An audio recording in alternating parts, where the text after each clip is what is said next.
4 canons ZIS-3 étaient orientés vers l'est, à l'arrière de leur propre position. L'inspecteur du quartier général de la division, témoin de la scène, pâlit. Puis il rougit. Ensuite, il hurla si fort que les corbeaux alentour s'envolèrent. « Vous êtes aveugles ? Les Allemands sont là !» Il pointa du doigt l'ouest. « Là ! Et où pointent vos canons ?» Le lieutenant Kirill Gromov se tenait au garde-à-vous, silencieux. Il fixait un point au-dessus de la tête du major. « C'est du sabotage, de la subversion. Je vais vous tirer dessus. Déployez les armes immédiatement. » Gromov ne bougea pas. « Vous m'entendez, lieutenant ?»« Je vous entends, camarade major. »« Alors fais-le. » »« Absolument pas. » Le commandant eut un hoquet de surprise et saisit son étui. 3 heures plus tard, une colonne de chars allemands apparut sur une route forestière, précisément dans la direction où étaient pointés les canons ZIS-3. Le premier tir détruisit le char de tête. Le dernier, celui de queue. 9 véhicules s'immobilisèrent dans l'étroite clairière. Il n'y avait nulle part où aller, nulle part où faire demi-tour. 15 minutes, 9 chars détruits. Le commandant ne posa plus de questions. Il resta à son poste d'observation et contempla la fumée qui s'élevait au-dessus de la forêt. Ses mains tremblaient. De peur ou de colère, nul ne le savait. Si Gromov avait obéi à l'ordre, les Allemands auraient progressé jusqu'à l'arrière de toute la division. 3000 hommes auraient été piégés. Cela aurait été la fin. Mais il n'a pas écouté. Comment le savait-il ? Comment savait-il que les Allemands iraient là-bas ? Et surtout, comment a-t-il décidé d'enfreindre le règlement, sachant qu'il serait abattu pour cela ? Novembre 1941. Approche de Moscou. La 3e batterie d'artillerie prit position à un carrefour routier, à 50 km de la capitale. Elle était composée de 4 canons ZIS-3, chacun servi par un équipage de 8 hommes. Le lieutenant Gromov en était le commandant. Il avait 26 ans, grand, nerveux, avec de grandes mains. Son visage était buriné, hâlé. Ses yeux gris étaient inexpressifs. Il regardait toujours légèrement au-delà de son interlocuteur, comme s'il voyait quelque chose derrière lui. Originaire de la région de Vladimir, il travaillait comme garde forestier avant la guerre. Seul, dans la taïga reculée, à 100 km du village le plus proche, il n'a croisé âme qui vive pendant 6 mois. Seule la forêt, les animaux et le silence régnaient. Son père lui avait tout appris. Un vieux garde-chasse qui avait combattu pendant la guerre de sécession. Il disait « Dans la forêt, l'essentiel est de penser comme un animal. Où ira-t-il ? Où se cachera-t-il ? Où trouvera-t-il à manger ?» Kirill apprit vite. À 30 ans, il pouvait, d'après ses traces, déterminer le passage d'un orignal, son âge, et s'il était blessé ou en bonne santé. Il pouvait deviner l'emplacement d'une tanière de loup au vent. Il pouvait repérer, en observant les arbres, les sentiers empruntés par les animaux. Il pensait comme eux. Il voyait la forêt à travers leurs yeux. Il fut enrôlé en 1941. Il suivit une formation accélérée de 3 mois à l'école d'artillerie. En septembre, il fut promu lieutenant et affecté à l'armée active. En octobre, il devint lieutenant-colonel et commandant de batterie. La guerre tournait mal. Les Allemands progressaient vers Moscou. Les divisions battaient en retraite, abandonnant matériel et approvisionnement. Les communications étaient coupées. Les ordres arrivaient en retard, voire pas du tout. Gromov resta silencieux. Il obéit aux ordres. Il battit en retraite. Il tira. Il battit en retraite à nouveau. Ses hommes subirent des pertes. D'abord, le chargeur du premier canon fut tué. Puis, le tireur du 3e. Ensuite, un obus à shrapnel déchira le canon du 4e. Faute de temps pour le réparer, ils durent l'abandonner. Il restait 3 armes. Puis 2. Début novembre, il y en avait 4 de plus. Ils avaient envoyé des renforts. Des canons flambant neufs, rutilants, qui sentaient la graisse d'usine. Les nouvelles équipes, des garçons de 18 ans. Ils regardaient Gromov avec espoir. Ils pensaient qu'il leur apprendrait à survivre. Il m'a tout appris. Il m'a montré comment me mettre à couvert pour éviter les éclats d'obus, comment écouter le bruit d'un obus et comprendre sa trajectoire, comment tirer sur un char pour atteindre sa cible du premier coup. Ils ont écouté, ils se sont souvenus, ils l'ont fait. Le 7 novembre, la batterie fut déplacée. 2 chemins se séparaient. L'un, à l'ouest, était large et bien tassé. L'autre, au nord, était une étroite clairière traversant la forêt. « Nous restons ici », dit le commandant du bataillon, le major Stupin. D'une voix sèche et nerveuse, l'œil tremblant, il ajouta « Les Allemands arrivent de l'ouest. Déployez les canons vers la route. Approfondissez les tranchées. Améliorez le camouflage. Ils seront là demain ou après-demain. » Gromov resta silencieux. Il regarda la carte. « Des questions ? » ?»« Absolument pas. »« Alors mettons-nous au travail. » Les équipes se mirent à creuser. Le sol était gelé. Les pelles s'entrechoquaient contre les rochers. Leurs mains s'endurcirent rapidement. Mais ils travaillèrent en silence, sans se plaindre. Gromov fit le tour des lieux. Il observa la forêt, la clairière, la route. Le soir, j'ai convoqué les commandants de l'artillerie à l'abri. « Donnez-moi la carte. » Ils les ont disposés sur une caisse à obus. Gromov a tracé les lignes de la route du doigt. « Nous y voilà. Voici les Allemands. Voici notre division. Voici la division voisine. » Bien. Si les Allemands nous attaquent de front, nous les affronterons. Sinon, que se passera-t-il? Où iraient-ils d'autres? Gromov pointa du doigt la route forestière. Par ici, ils contourneront la forêt. Ils prendront l'arrière de la division à revers. Ils nous encercleront. Le lieutenant Sergueï Voronov, commandant du premier canon, laissa échapper un petit rire. Ils vont rester coincés. La route est étroite. Les chars ne pourront pas passer. Ils passeront, si les poumons le permettent, ou l'infanterie motorisée. Pourquoi? Il y a une route normale. Parce que nous la tenons, et à travers la forêt, personne ne peut passer.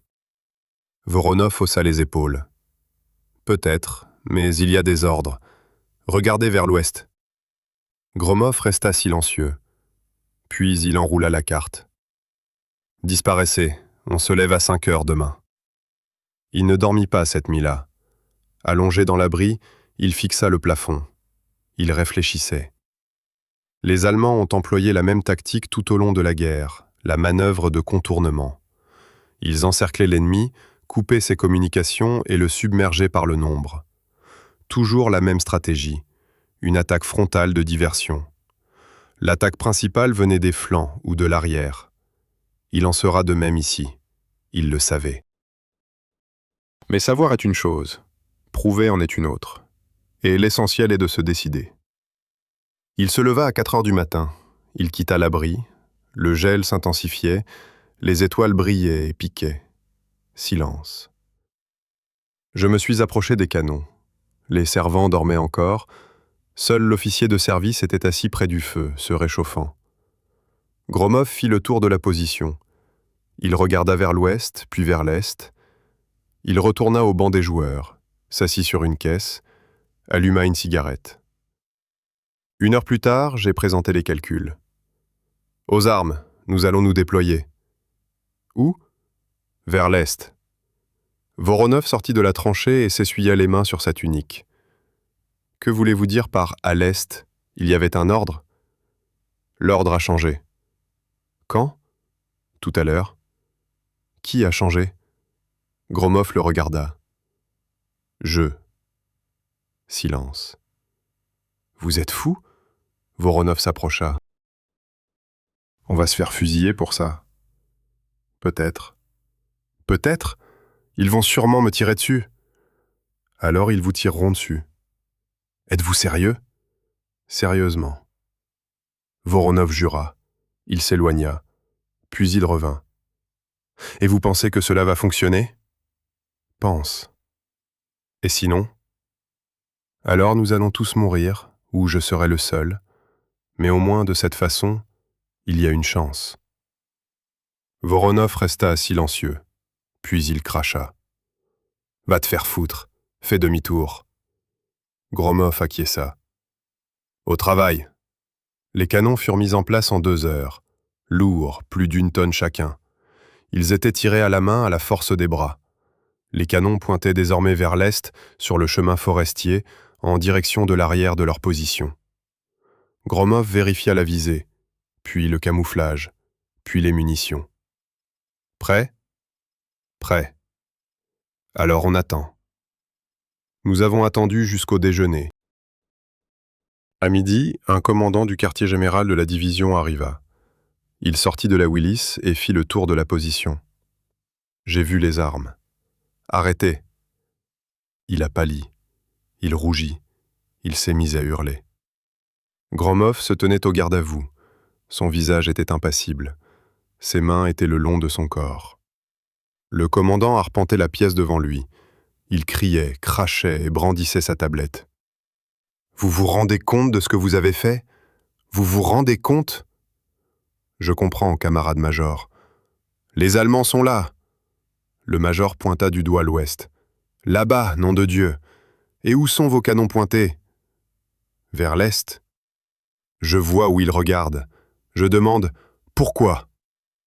Parce que les Allemands viendront de là. Le commandant se figea. Il fixa Gromov du regard. « Quoi ?» Venant de l'est, à travers la forêt, le long de la clairière, ils prendront la division à revers. Comment savez-vous ? Je sais. Où ? J'ai regardé la carte. Le commandant l'a saisie par la poitrine. Une carte ? Vous avez regardé une carte ? J'ai 20 officiers d'état-major qui étudient des cartes ici. Le général regarde, et personne ne voit de contournement. Et vous, lieutenant des gardes forestiers, vous êtes plus intelligent que tout le monde ? Gromov resta silencieux. Je vous le demande. Je suis forestier. Je sais comment se déplacent les animaux. Un Allemand est un animal comme les autres. Il va là où on ne l'attend pas. Le commandant le laissa partir et recula. Tu es malade. Tu es anormal. Peut-être. Je vais te tirer dessus. C'est votre droit. Le commandant saisit son étui. Ses doigts tremblèrent sur le fermoir. Puis ils se détendirent. Renvoyez immédiatement les armes. Immédiatement. Absolument pas. Quoi ? Je ne vais pas revenir sur ma décision. C'est un ordre. Je désobéis aux ordres. Le commandant devint violet. Il ouvrit la bouche, la referma, se retourna, se dirigea vers la Willis. Je me suis retourné à mi-chemin. Je reviens dans 1 heure avec le commissaire. On vous alignera contre le mur, juste ici, pendant le passage en caisse. Bien. Le commandant monta dans la voiture. La portière claqua, le moteur démarra. La Willis fit demi-tour et s'éloigna, laissant derrière elle un nuage de poussière. Gromov resta debout et le regarda partir. Voronov s'approcha par le côté. « Eh bien, maintenant ils vont certainement me tirer dessus. »« Ouais. Êtes-vous vraiment sûr que les Allemands viendront de là ?»« Non. »« Comment se fait-il qu'il n'y en ait pas ?»« Je ne sais pas. Peut-être qu'ils viendront. Peut-être pas. » Voronov jura. « Alors vous avez placé 4 canons à l'arrière, violé les ordres, envoyé le major en enfer, et vous n'en êtes même pas sûr. » Je ne suis pas sûr, mais si je ne le fais pas, nous allons tous mourir, c'est certain. Et si je le fais, peut-être que nous survivrons. Logique parfaite. Il n'y en a pas d'autre. Voronov resta silencieux, puis il laissa échapper un petit rire. D'accord. Si mourir est si beau, tu as une cigarette ? Gromov tendit son blague à tabac. Voronov roula une cigarette, il l'alluma avec une allumette. Et s'ils viennent de l'Ouest ? Alors je présenterai mes excuses au commandant, à titre posthume. Bon plan. Il fumait en silence. Le vent poussait la fumée vers la forêt. Au loin, une détonation sourde retentit. De l'artillerie. À qui appartenait-elle ? Nul ne le savait. « Combien de temps avons-nous » demanda Voronov.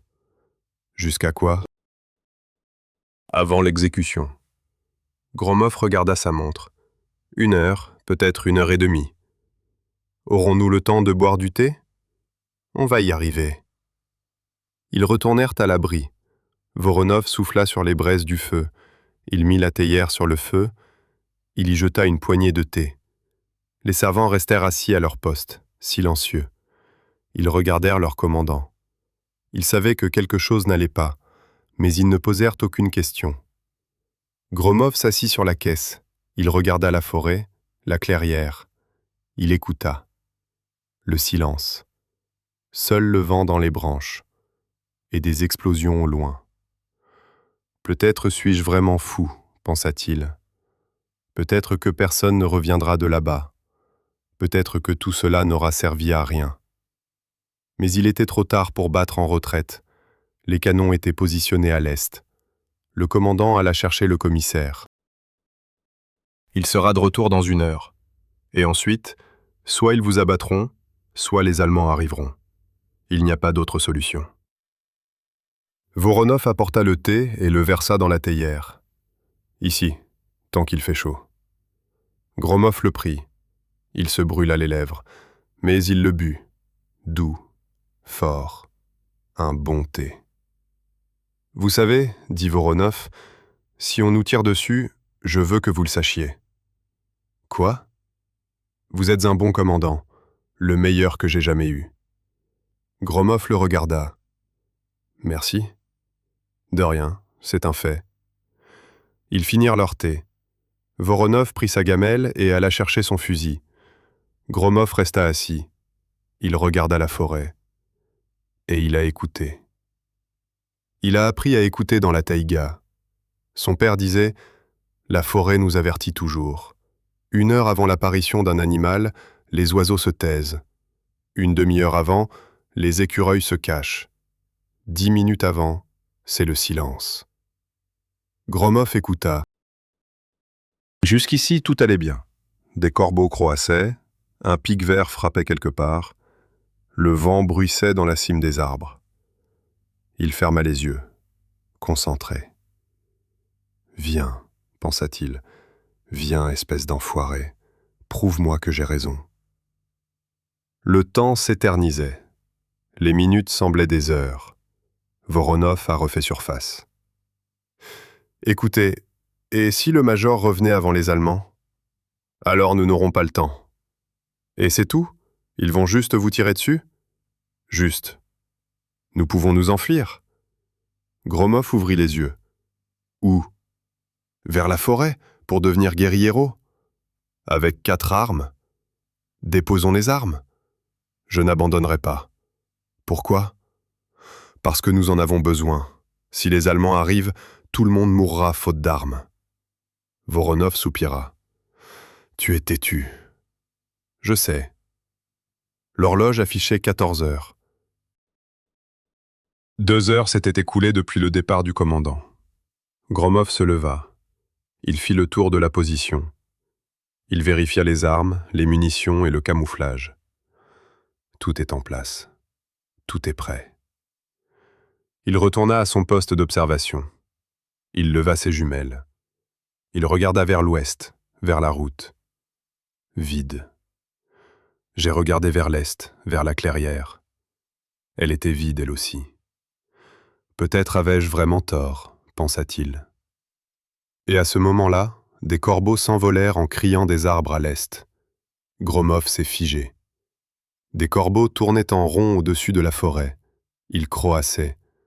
Puis ils s'envolaient vers le nord. Silence. Gromov écoutait. Son cœur battait régulièrement. Ses mains ne tremblaient pas. Étrange. Il pensait avoir peur. Mais le silence régnait. Il leva ses jumelles et observa la clairière. 2e. 2. 3. Et à la lisière de la forêt, au fond de la clairière, une ombre a surgi. Gromov se figea et regarda de plus près. L'ombre se déplaça. Lentement, prudemment. Encore une. Encore une. Des chars. Il baissa les jumelles. Il regarda sa montre. 14:06. Puis, sur la route venant de l'ouest, de là, une Willys apparut au loin. Elle roulait à vive allure. Un nuage de poussière se souleva. Le commandant revenait.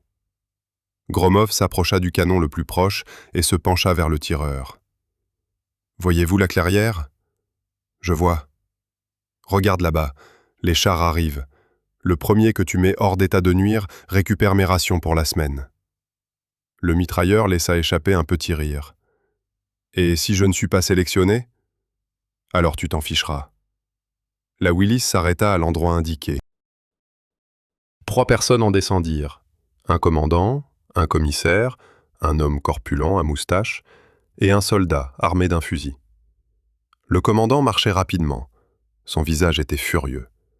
Le commissaire jeta lentement un coup d'œil autour de lui, au canon, à la forêt. Ils s'approchèrent de Gromov. « Où est le commandant de la batterie ?»« Je. » Le commissaire l'a examiné de la tête aux pieds. « Êtes-vous le lieutenant Gromov ?»« Oui, monsieur. » « Vous êtes accusé de désobéissance aux ordres et de sabotage. Que dites-vous ?»« J'ai désobéi aux ordres. Il n'y a pas eu de sabotage. »« Pourquoi l'avez-vous enfreint ?»« Parce que la commande est incorrecte. » Le commandant s'avança. « Faux ! Comment osez-vous ?» Le commissaire l'arrêta d'un geste.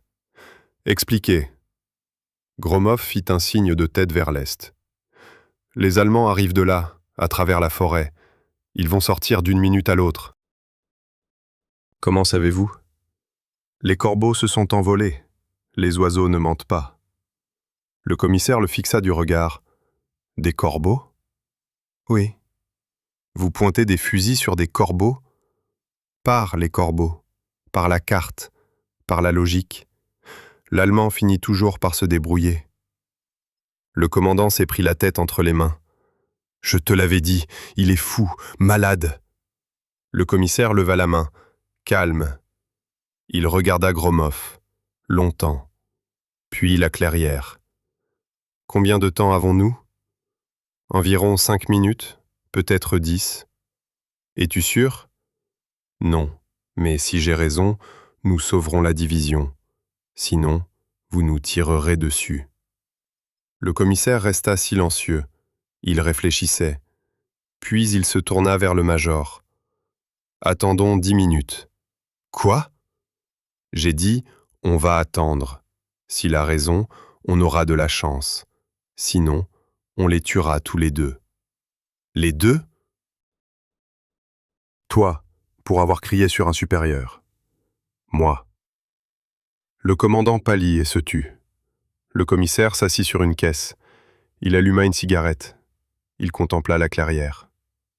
Gromov se tenait à proximité, les mains derrière le dos, calmement. J'avais la chair de poule. 10 minutes. Soit les Allemands sortent, soit une balle dans la nuque.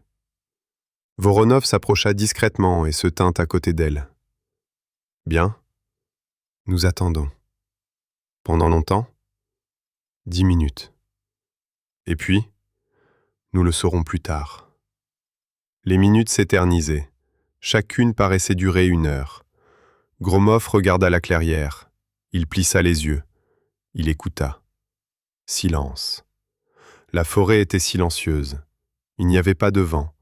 Même les oiseaux s'étaient tus. Le commissaire fumait. Il regarda sa montre. Son visage était impénétrable. Le major se tenait à l'écart, pâle, en sueur, les poings serrés. Les servants restèrent figés devant leur canon. Ils regardèrent le commandant. Ils attendirent. 7 minutes. 8. 9. Gromov déglutit. Il avait la gorge sèche. Il avait soif. Peut-être avais-je tort après tout, pensa-t-il. 10 minutes. Le commissaire regarda sa montre. Il écrasa sa cigarette sur la semelle de sa chaussure. Il se leva. C'est terminé. Il regarda Gromov. Eh bien, vous vous êtes trompé. Gromov acquiesça. On dirait bien. Le commissaire se tourna vers le soldat armé d'un fusil. Préparez-vous à... Et à ce moment-là, un char d'assaut a émergé de la forêt. Gris, trapu, avec une croix sur la tour. Panzer IV. Un autre. Puis un 3e. Colonne. Le commissaire resta figé, la bouche ouverte. Le soldat au fusil aussi. Le major devint si pâle que ses lèvres devinrent bleues. Gromov expira, lentement, silencieusement. Ils sont arrivés. Il s'avança vers le premier canon. « Tireur, visez le char de tête, obus perforant, feu à mon ordre !» Le tireur fixait le viseur. Sa main était sur la molette de visée. Calme, ferme. Gromov leva la main. Les chars avançaient lentement dans la clairière. Leurs chenilles craquaient. Leurs moteurs vrombissaient sourdement, étouffés par les arbres. Les coupoles du commandant étaient ouvertes. Les Allemands, penchés jusqu'à la taille, scrutaient les alentours. Ils ne s'attendaient pas à une embuscade. Ils marchaient d'un pas assuré. Gromov compta. 1, 2, 3, 4. 5 chars émergèrent de la forêt. Plus 6, 7. La file s'étirait. Il y avait une 50aine de mètres entre les voitures. La clairière était étroite. De part et d'autre se trouvaient des arbres, des buissons et un marais. 8 chars. 9. Le 10e apparut à la lisière de la forêt et s'arrêta.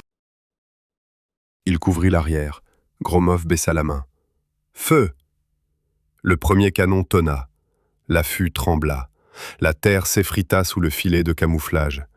Le projectile est parti. 1 seconde de vol. Frappé. Le char de tête tangua. Des flammes jaillirent de la tourelle. Le commandant tomba à la renverse, dans la trappe. Où fut-il éjecté? On ne sait pas exactement. Le char s'est arrêté et a calé. « Deuxième canon !» cria Gromov. « Canon en approche! Feu !» Le deuxième canon fit feu. L'obus passa au-dessus de la colonne. Il toucha le dernier char, sur le flanc.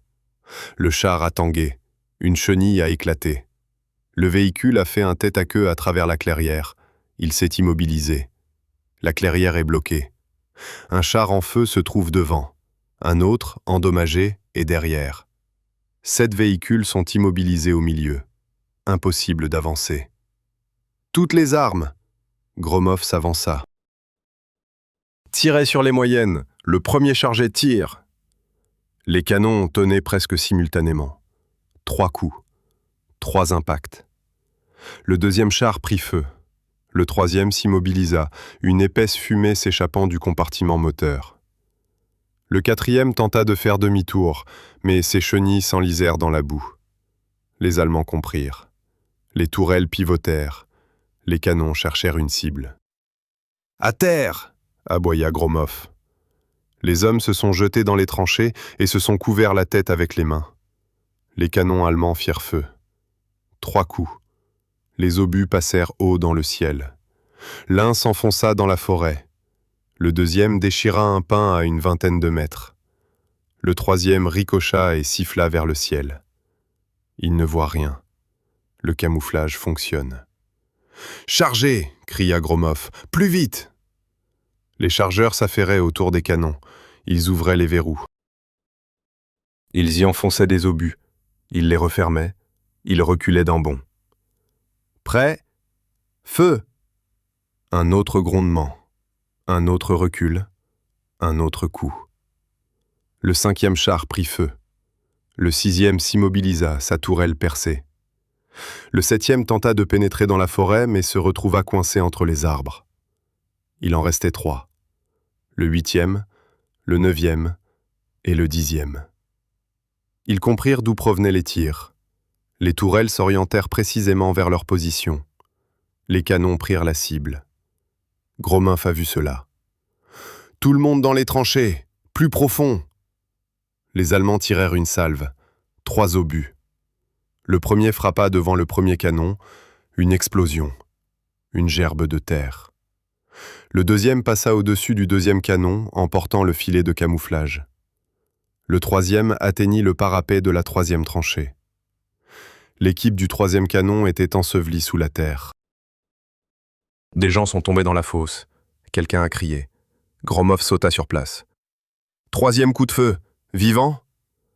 Des têtes émergèrent de la tranchée, couvertes d'argile, abasourdies, mais vivantes. « Vivant ! Alors tirez !» Le 3e canon fit feu. Le 8e char tangua, puis s'arrêta. Il en restait 2. Les 9e et 10e tentèrent de battre en retraite, en marche arrière, lentement. Les chenilles grinçaient, les moteurs rugissaient à plein régime. « Ne les laissez pas s'échapper !» cria Gromov. « 1er et 2e, 9. 3e et 4e, 10. » Les canons tonnaient, presque simultanément. 4 coups de feu. Le 9e char prit feu. Le 10e s'immobilisa. La trappe s'ouvrit, un Allemand en tomba. Son uniforme était en flammes. Il s'écroula au sol, se roula sur lui-même, hurla. Silencieux. Silence. Gromov resta immobile et contempla la clairière. 9 chars, en feu, fumant, crépitant. Des munitions explosaient quelque part, sourds, bref. Il regarda sa montre. 14h21. 15 minutes. Du premier au dernier coup de sifflet. Il se retourna. Le commissaire se tenait au poste d'observation. Il contemplait la forêt. Son visage était pâle. Ses lèvres remuaient, silencieusement. Le commandant était assis par terre. Il se tenait la tête entre les mains. Il vacillait. Il respirait bruyamment, d'une voix rauque. Le soldat armé d'un fusil se leva et regarda Gromov. Ses yeux étaient écarquillés. Sa bouche était ouverte. Gromov s'approcha du commissaire. « Camarade commissaire militaire, autorisation de faire mon rapport. Mission accomplie. 9 chars ennemis détruits. Aucune perte. » Le commissaire resta silencieux. Il le regarda, longtemps. Puis il tendit la main. « Bon travail, lieutenant. » Gromov lui serra la main, fermement. Le commissaire se tourna vers le major. « Se lever !» Le commandant se leva, chancelant. Son visage était gris. « Vous vouliez lui tirer dessus, » dit le commissaire. « Vous vous souvenez ?» Le commandant hocha la tête, en silence. « S'il nous avait tiré dessus, 9 chars auraient atteint l'arrière de la division. 3000 personnes auraient été prises au piège. J'aurais été capturé. Vous auriez été capturé. Tout le monde aurait été capturé. » Le commandant resta silencieux. « Alors merci, » dit le commissaire en regardant Gromov, « de ne pas avoir écouté. » Il se retourna et se dirigea vers la Willis. Le major le suivit sans se retourner. La voiture a démarré, elle a fait demi-tour, elle est partie. Gromov resta debout et la regarda. Voronov s'approcha par le côté. « Alors, comment te sens-tu ?»« Certainement pas. Vous venez de sauver 3000 personnes. Et vous-même de l'exécution. Je sais. Et toujours rien ?» Gromov sourit. « Tous. » Voronov secoua la tête. « Tu es étrange. »« Je sais. » Ils restèrent silencieux. Ils regardèrent les réservoirs fumants. Le vent poussait la fumée vers l'ouest, épaisse, noire. Elle sentait le fer brûler et l'essence. « Écoutez, » dit Voronov, « avez-vous vraiment compris ce que les corbeaux voulaient dire ?»« Par les corbeaux, et par la carte, et par le bon sens. Mais le plus important, ce sont les corbeaux ? Principal. » Voronov resta silencieux. « Je n'y aurais pas pensé. Vous n'êtes pas forestier. Et toi ? Je suis forestier, et je connais la bête. Et l'Allemand est la même bête. Il vient là où personne ne l'attend. Il frappe là où personne ne le voit. » Voronov laissa échapper un petit rire.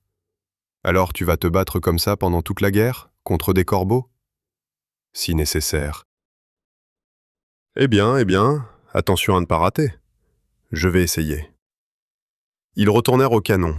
Les servants étaient assis près des tubes, silencieux, fumant, regardant le commandant. Gromov fit le tour des positions. Il inspecta les canons.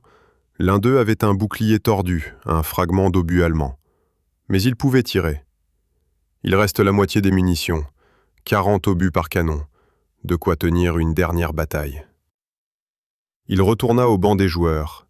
Il s'assit sur une caisse. Ses mains se mirent à trembler. Seulement maintenant, après la bataille. L'adrénaline retombait. La fatigue commençait à se faire sentir. Il ferma les yeux et essaya de se calmer. Ça n'a pas marché.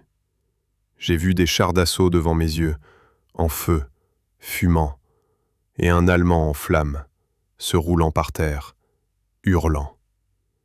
Gromov ouvrit les yeux et secoua la tête. « La guerre », pensa-t-il. « Il va falloir s'y faire. » Voronov apporta du thé. Il le servit. « Ici, chaud. » Gromov l'a pris. Il l'a bu d'un trait. Il s'est brûlé, mais ça s'est arrangé. « Merci. » « Avec plaisir. » Ils restèrent assis en silence. Le thé refroidit. La fumée au-dessus de la forêt se dissipa. Au loin, on entendit une détonation, de l'artillerie. La nôtre ou allemande? Impossible de le dire. La guerre continua, sans interruption, sans répit. Gromov termina son thé et se leva. « Au travail, approfondissez les tranchées, remettez le camouflage en place, ramenez les munitions. » « Et les armes?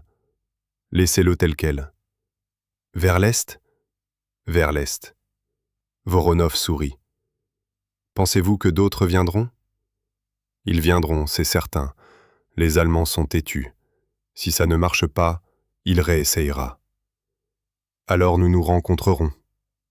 On se retrouve. » Les équipes se mirent au travail. Elles creusèrent, elles transportèrent des caisses. Elles réparèrent les filets de camouflage. Gromov fit le tour de la position. Il vérifiait, corrigeait, montrait.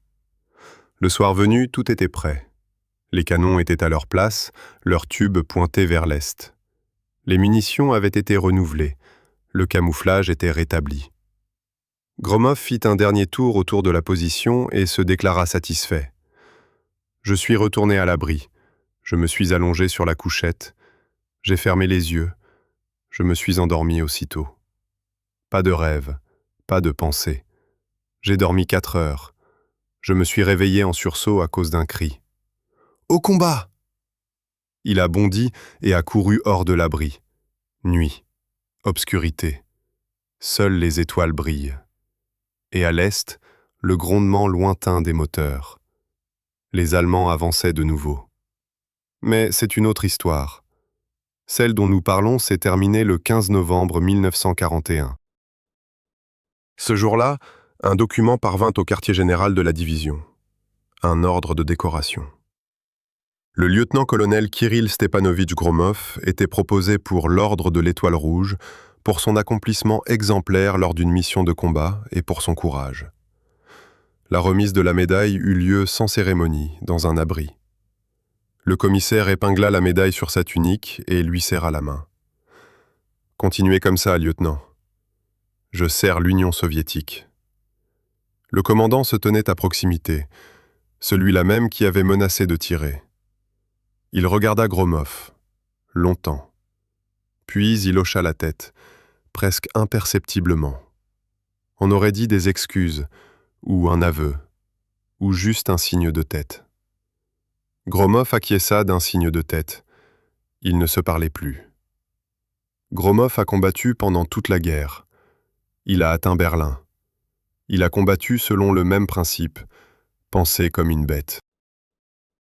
Cherchez là où on ne vous attend pas.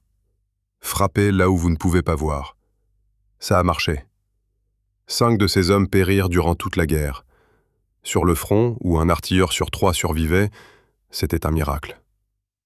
Voronov le suivit jusqu'au bout. Ils revinrent ensemble. En 1945, en mai, Gromov retourna dans sa taïga, dans la forêt, là où règne le silence, là où vivent les animaux, là où ne règnent que le vent et les arbres. Il a travaillé comme forestier jusqu'aux années 60, puis il a pris sa retraite. Il a vécu jusqu'à 82 ans, discrètement, sans se faire remarquer. Il est mort dans son sommeil, dans sa cabane, dans la forêt. Voronov est venu aux funérailles, âgé, cheveux gris, avec une canne. Je me suis tenu près de la tombe et j'ai regardé le sol. Puis il dit doucement « Souviens-toi de ce que tu disais alors. Un Allemand est comme une bête. » Il va là où personne ne le veut. Il resta silencieux. Tu avais raison. Tu avais raison sur toute la ligne. Il resta silencieux un moment. Merci d'avoir désobéi aux ordres. Merci d'avoir fait confiance au corbeau. Il resta là un instant de plus. Puis il se retourna et partit.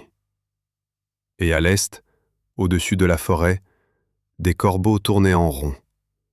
Ils croassaient, puis ils s'envolaient, exactement comme à l'époque. En 1941, quand un homme a décidé d'enfreindre les règles et a sauvé 3000 vies. Parce qu'il savait écouter, réfléchir et se faire confiance, même lorsque tout le monde autour de lui criait qu'il était fou.